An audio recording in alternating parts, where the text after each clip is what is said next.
عسلامة البنات، وينكم؟ شنو احوالكم؟ لاباس؟ هاي نمشيو نطيبوا الفطور مع بعضنا ومن بعد نحاولوا باش نخرجوا. سبحان الله، فما مثل يقولوه ناس قبل: اقتلوا يصبح حي. ايش معناها؟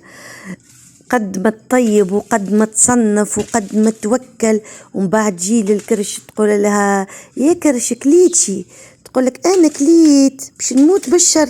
وقتاش كليت؟ البارحة. هذاك علاش يقول لك اقتلوا يصبح حي، معناها قد ما توكل انت في الايامات الماضيه والبارح والبارحه الاولى والشهر اللي فات والعام اللي فات. شو سبحان الله، جيت كي يجوع صي معناها الكرش ما عادش تفهم حتى شيء. ولذا عندي طرف دجاج في الفريجيدير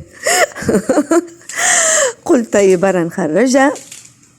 نحيت لها جلود اكلي في وسطها ونفختها في القارص والخل، خليتها حكاية نصيف ساعة، ومن بعد تخلصت من الماء ذاك حطيت الزيت في الطنجرة وخديت بصلة بالطبيعة غسلتها ونظفتها مليح وقعدت نقص فيها جويدة.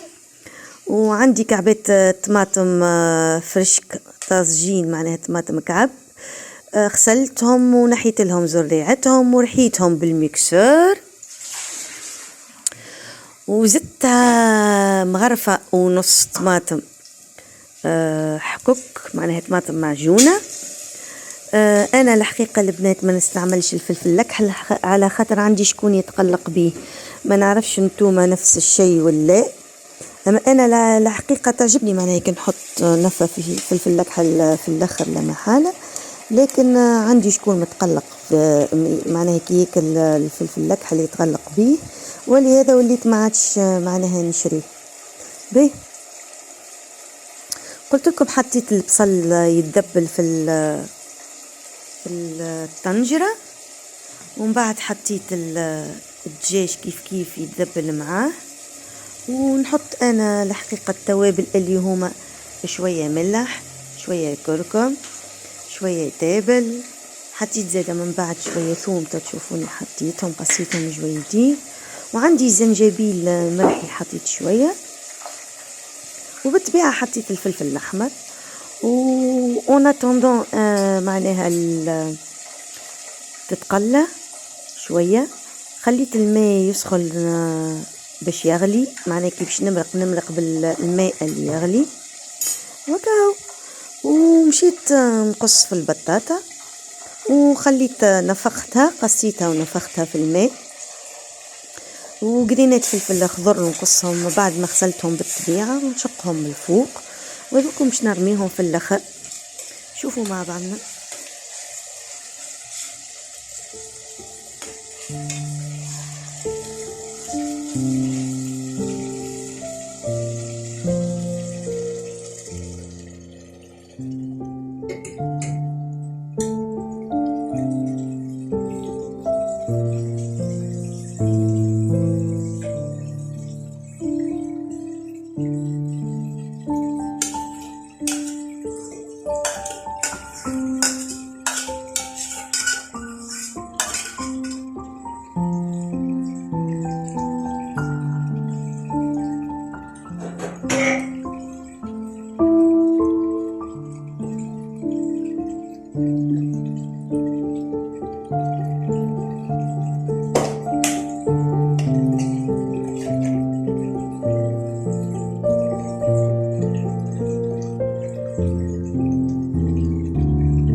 هكا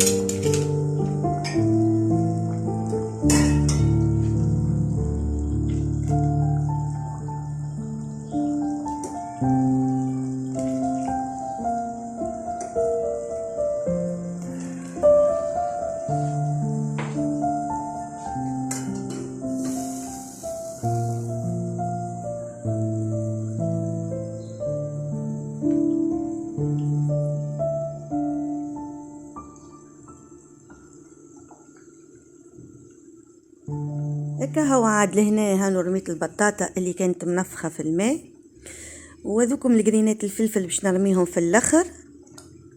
وهكا هو بريسك المرقة نستناها حتى الساعة وين تغلي وتخثار، ومن بعد نسقط لها كل قرينات فلفل هذوكم. هكا هو لهنا بعد ما غليت وكل شيء بالطبيعة وطابت وذقت على الملح متاعها، مشيت قشرت سنينات ثوم جويدين وحطيتهم في المرقة، ومن بعد اللي باش نحطو راهو شوية زنجبيل وشوية تابل وكهو. ومن بعد استنيتها حد ساعة وين خثارت وحطيت الفلفل الأخضر.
وهنا سي قرت زيتها وطلعت الفطور، وباش نرش عليها الرشة متاع المعدنوس، وتوا نمشيو نفرهدو على رواحنا شوية شوية. البنات ما تطمعوش برشا، شوية شوية.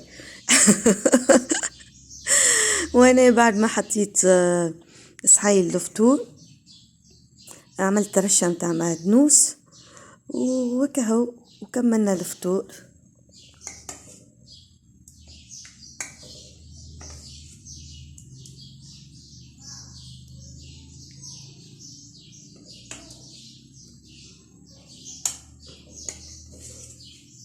وهنا البنات ما ننساش باش نشكر قناة أميرة للطبخ، يعطيها الصحة والفرحة وربي يكثر من أمثالها، وربي يرزقها الرزق الكثير والمال الكثير ويعطيها الصحة وبارك الله فيها. وشكرا جزيلا على البرتاج ويعطيك الصحة وربي يكثر من أمثالك. نشكرك برشا برشا ويعطيك الخير والمال الكثير على البرتاج اللي عملته لي، الفايدة في الجاست اللي عملتها. يعطيك الصحة والفرحة. ولهنا ما ننساش باش نشكر لزابوني اللي دخلوا لي جدد، يعطيكم الصحة والفرحة، مرحبا بكم.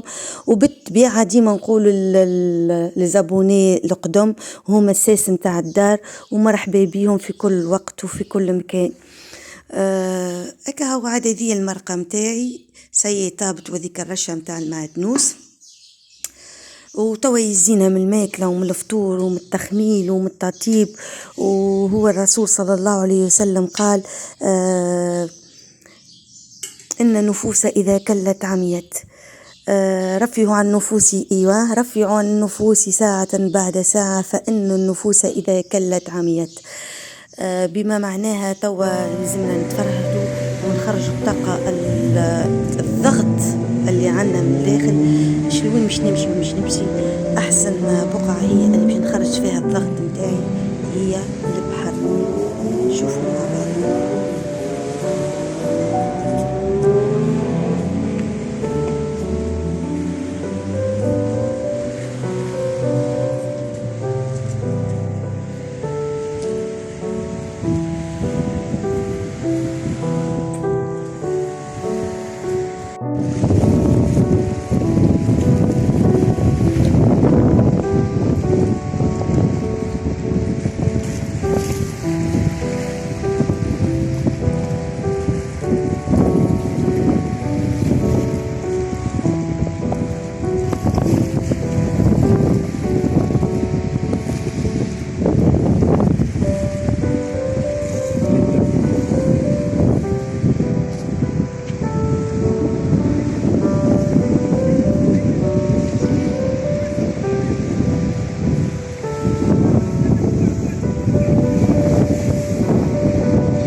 ما شاء الله، شفتوا شو جمال أكثر من الجمال هذا.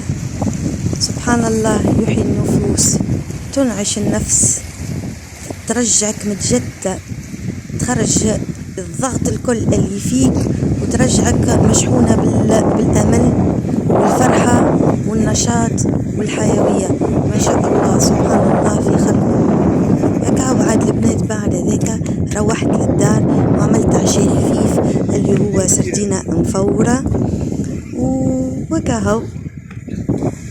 سبحان الله. وتو ما بقالي كم نقول لكم إلى اللقاء، مع السلامة.